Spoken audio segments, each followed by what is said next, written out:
Assalamu alaikum wa rahmatullahi wa barakatuh.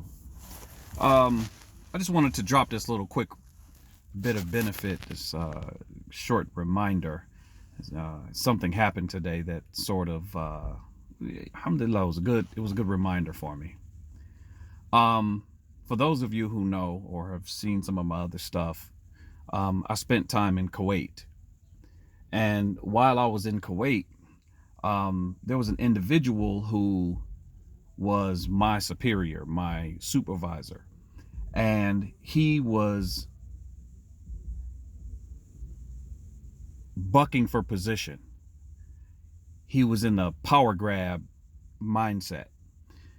So because of that, he did things to some people that he viewed to be a threat. He got people fired, made sure certain people's contracts didn't get renewed.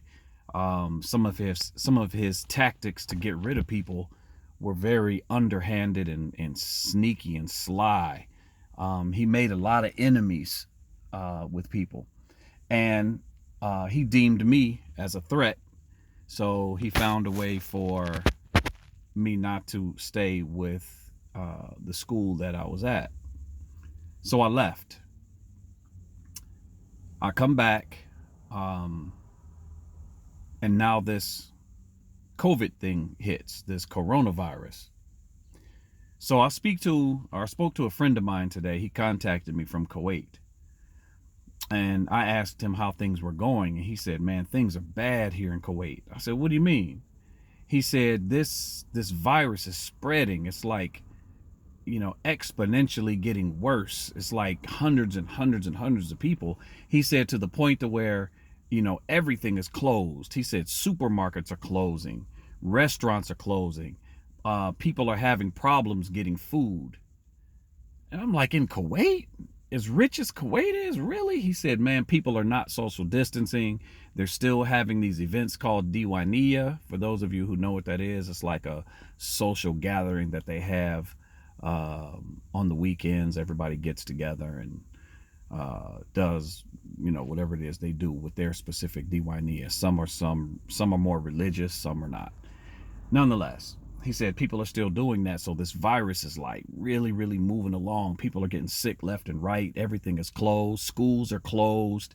And then he said to me, and now the government has, made it okay for companies or whoever, employers, to cut people's wages by 50%.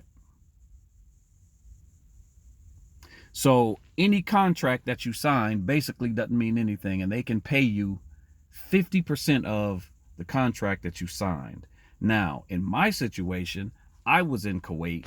My family was in America, and they, would have relied on that money in order to take care of things that needed to be taken care of back home.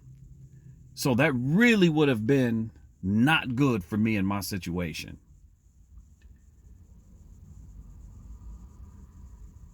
There was a cartoon that I saw once on Facebook.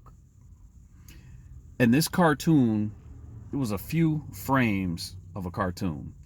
And in the cartoon, it was a man, and he was running down a pier, and he was carrying suitcases, and he was running fast, and he was exerting, he was sweating, panting.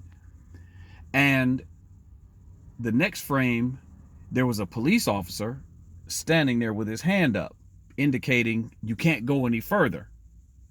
The next frame of the cartoon, the guy slams his bags on the ground. He looks up to the sky, he balls his fist, and he screams at Allah in anger. "Why do you always do this to me? Why?" And then he stormed back down the pier, left his bags, steam coming off of his head. He was angry. The next frame of the cartoon showed the boat that he was trying to catch as it sailed off, and on the side of the boat it said Titanic. Allah does what he does. He does as he wills. He knows what's best for us.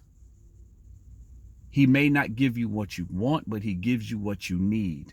There's wisdom in what Allah subhanahu wa ta'ala does.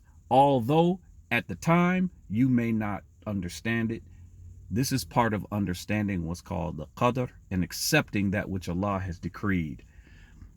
Had I been in Kuwait still, as bad as I wanted to, my family would be in a bad situation. I would have been in a bad situation.